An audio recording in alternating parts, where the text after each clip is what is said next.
Olá, bom dia.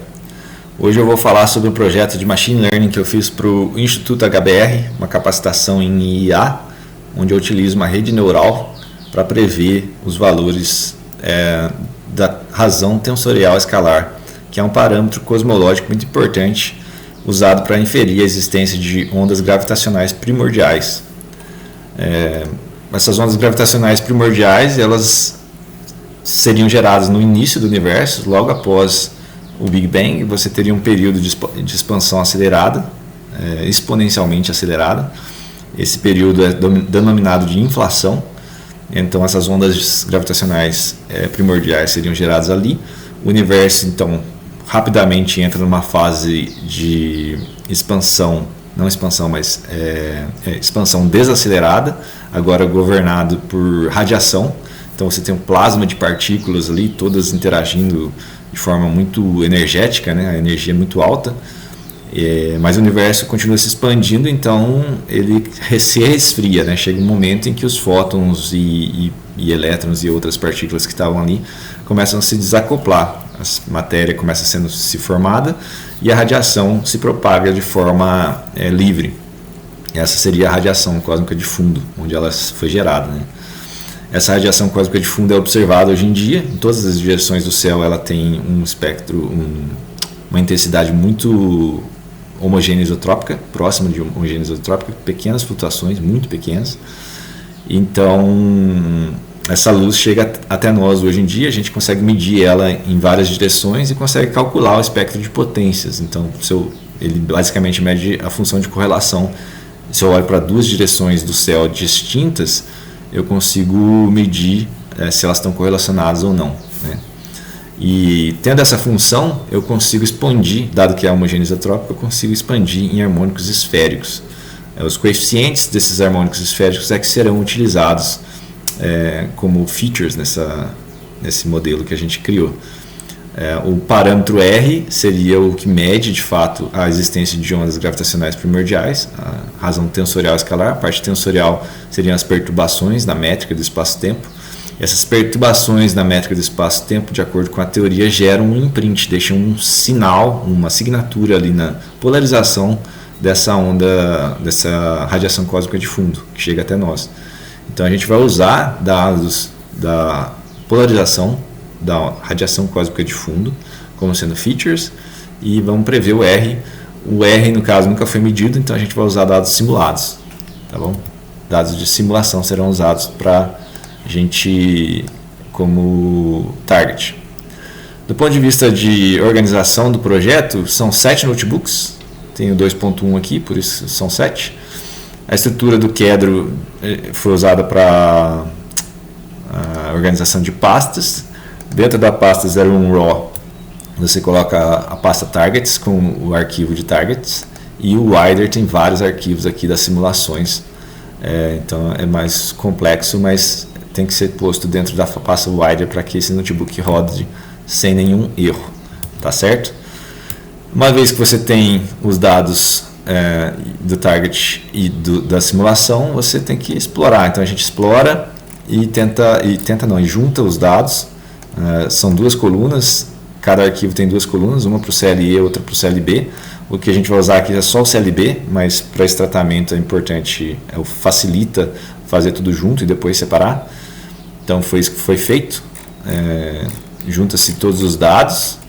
Então esses arquivos contêm 512 linhas. Essas 512 linhas vão ser transpostas e virar colunas para ser as features que a gente quer usar. E aí tem que juntar todos os arquivos para que a gente tenha um data frame só. Basicamente é isso, junta também os targets a esse conjunto de features, né? E depois separa em treino e teste.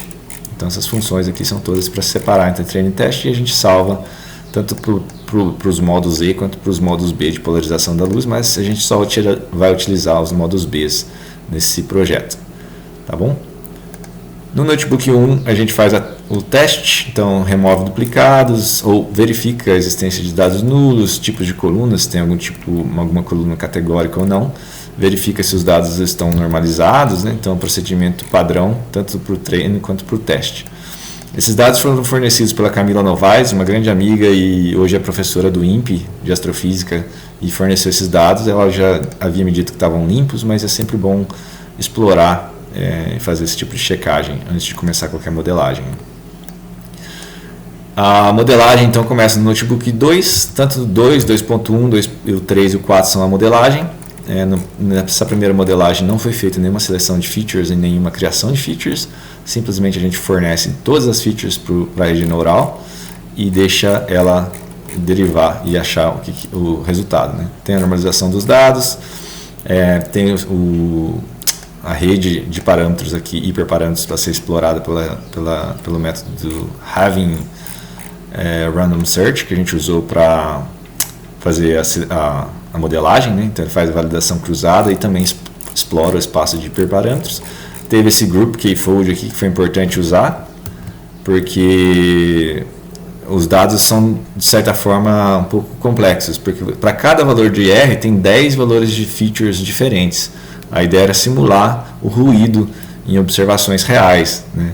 Através dos dados simulados. Então, a gente vai ter 10 valores diferentes de features associados ao mesmo valor de R. Então é importante ter essa divisão em grupos aqui, para que não haja vazamento do target, né? Não haja vazamento de informação para o conjunto de validação ou o de teste durante o treinamento. Então esse processo foi importante. E depois tem algumas métricas que são impressas aqui para avaliar a performance do modelo no conjunto de treino e também alguns plots. Todos eles podem ser vistos, esses resultados, lá no artigo. No notebook 2.1 só houve uma seleção de features, só pegamos as primeiras 100 features como entradas para a rede neural. Esse é um conhecimento teórico de que, de fato, para ondas gravitacionais primordiais, a teoria mostra que provavelmente esses aqui sejam os modos mais importantes. Os modos não, as features mais importantes. E, de fato, esse modelo ganhou de todos os outros, né? Então, a modelagem é exatamente igual à do Notebook 2, mas apenas com 100 features. No Notebook 3, houve criação de features, então engenharia de features. Uma média ponderada foi sugerida pela Camila, acabei criando aqui com a média ponderada das features, né? E depois, a seleção de features, nesse caso, foi feita com o Select-K-Best, que é um método estatístico do Scikit-Learn para fazer a seleção de features. Também selecionei 100 features para ver se coincidia com o que a gente fez na parte 2.1, mas é muito próximo, mas é pior, é um pouco pior. Foi bem interessante verificar isso também.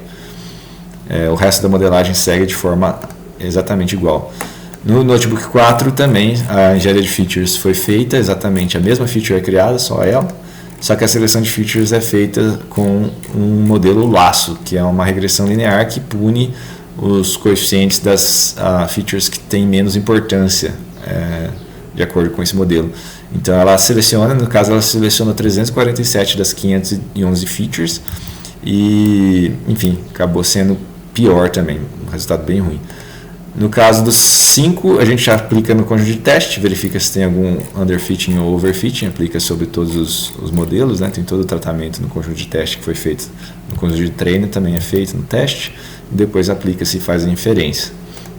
No 6, o último notebook, onde eu trouxe algo novo para a área, né? A explicabilidade usando os valores de SHAP, usando diferentes gráficos. Por exemplo, tem alguns gráficos aqui que é o resumo global da importância das features, né? O impacto dessas features você pode olhar tanto das primeiras features são mostradas aqui, quanto através desse dependence plot aqui, onde você vê a importância de uma única feature com relação ao target. E foi bem legal porque a gente conseguiu derivar bastante insight e discutir bastante física através desses plots, né? Então ela, com insights de física, eu trazendo a parte de machine learning, acho que nós dois aprendemos muito mas com a ajuda desse projeto. Também tem um outro plot aqui que pode ser usado para verificar a importância das features, né? O gráfico de força, esse aqui, que pode ser usado para verificar quantas features estão sendo usadas para empurrar a predição do target para um valor para o outro. Tá bom? Então basicamente é isso. Muito obrigado. Tchau, tchau.